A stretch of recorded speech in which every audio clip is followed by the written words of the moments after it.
The Local Show, featuring conversations with business owners, employees, and local business leaders about their successes, challenges, and reasons for doing business. Right here in Central New York. The Local Show is locally produced by Zoe Advertising. Now your hosts, Tom and Steve. Welcome in, ladies and gentlemen. This is the 2024 pre-New Year's edition of The Local Show. I'm your host, Tom Soccocio Jr., along with my friend and co-host, Steve Roberts. The Local Show features conversations about local businesses. We talk to the business owners, CEOs, CFOs, entrepreneurs, nonprofits, business advocates, and other business-friendly organizations. We learn how they got into business, why they do business right here in Syracuse, New York, and where their businesses might be going in the future. You're going to hear all about their successes, their challenges, opportunities, marketing, and advertising. We're broadcasting from the Zoe Advertising Studios, brought to you by Safe Harbor Wills and Trusts. And I thought I had a cord here. There we go. And you can see us on YouTube as well. And you'll see Steve in all his pre-New Year's glory. Well, I was in New York a couple weeks ago there, Tom. Were you? And I saw the ball. Did you see it? I looked up Times Square. Hopefully you didn't touch it because I know it's going to malfunction. It was there. if you do something. So then I was with my brother-in-law, Jim, and we were sitting there, and I'm like, there's a live camera here. So we went online to like Earth World Link, whatever the heck it was, and you could see yourself. Could you jumping around in front of it? Yeah, but it's like there's like a minute delay. Yeah. So it's like you do, you wave and then it's like, But so that was very juvenile, extreme. Like, hey, look what I can do on the camera. But, sure. And you went to B&H at all? I had to go to B&H of course. And anybody knows the biggest camera store in the world. Cameras, all sorts of electronics. So I had to stop in the drone department and see what was new. Yeah. Not a whole lot. Are they missing any drones? Because I know where they are. Yeah, they shipped a lot of them to New Jersey. I don't know what that was all about. What's going on with that? So there, and then looked at the Sony case, but I couldn't stop because it was like Chitty Chitty Bang Bang and the Candy Guy, the children. So I couldn't stop because I got sucked in. Yeah, we got Nicholas for his 18th birthday last week. We got him a gift certificate for B&H, of course, because he's looking for a new lens. Can I see it? I want to check it out. Can you hold on to it for a couple minutes? They are terrific. All right. Well, hey, folks, we got a great show all lined up for you, so get ready. Hey, Guy Hart Jr. is here with us. How are you, buddy? Great. How's it going, guys? Excellent. So you've been a little a busy beaver. Yes, I have. We hear about you here and there, and we keep saying, hey, let's get you back on. How about that guy? We can't help it. We do. You're right. How about that guy? Is Guy, did I ask you this before? Is that short for Gaetano? It's an Italian thing, isn't it? Guy, I'm actually named after my father, has no Italian heritage. My mother's side's the Italian side, yeah. So what's the full name? Just Guy. Just Guy. His father's name was Gustavus. Oh, okay. And gotcha. he didn't want my dad to go by Gus for whatever reason. He just didn't like Gus. So he went by Will.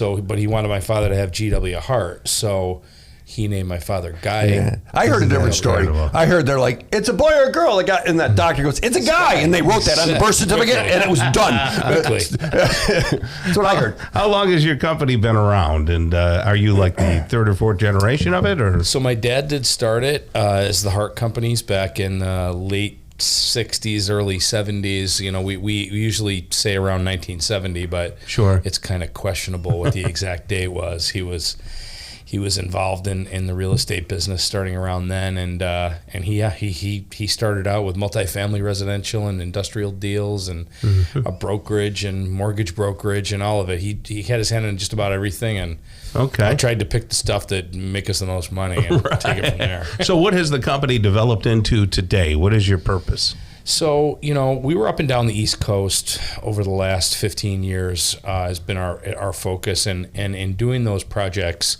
we got to be part of a lot of big mixed-use deals and see what was happening in especially southern markets. Mixed use being residential and commercial in one property? Yeah, commercial and residential, and then looking at master plan communities, and and then our county executive was appointed and then elected and reelected, and along the way we watched what he was doing, and it's not even to say generational. I would say that Central New York will be lucky in our lifetime ever again to get a county executive with the kind of vision that he had. And I know a lot of people say that, but I will tell you, I truly believe that the Chips and Science Act would probably not have been, I believe this, that it wouldn't have been written by Chuck Schumer if it wasn't for Ryan McMahon. Mm-hmm. We saw what he was doing and we said, we're going to double down in the market. We were exiting Central New York.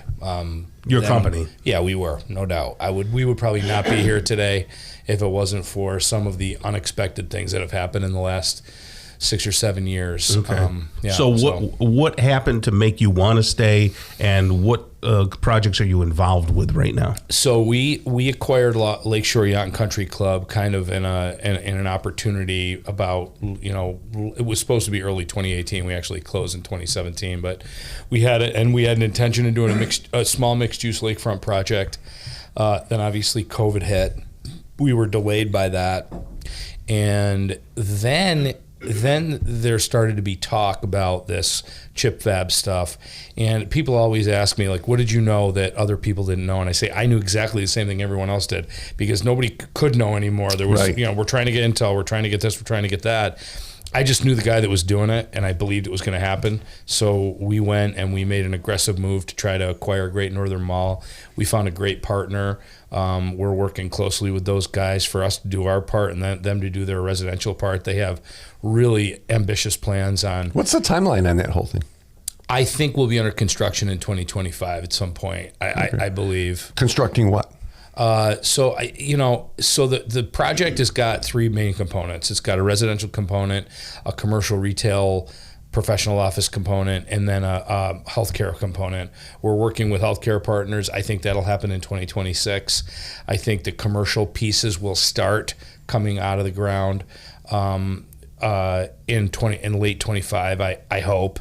And the residential part is really not going to be our final decision when it starts, but I do think that market forces are going to push for accelerated movement. It's a 7-year project, but with what's happening in the region, market forces can drive things to move faster. Right. And those and you're things specifically probably alluding to Micron, right? Yes.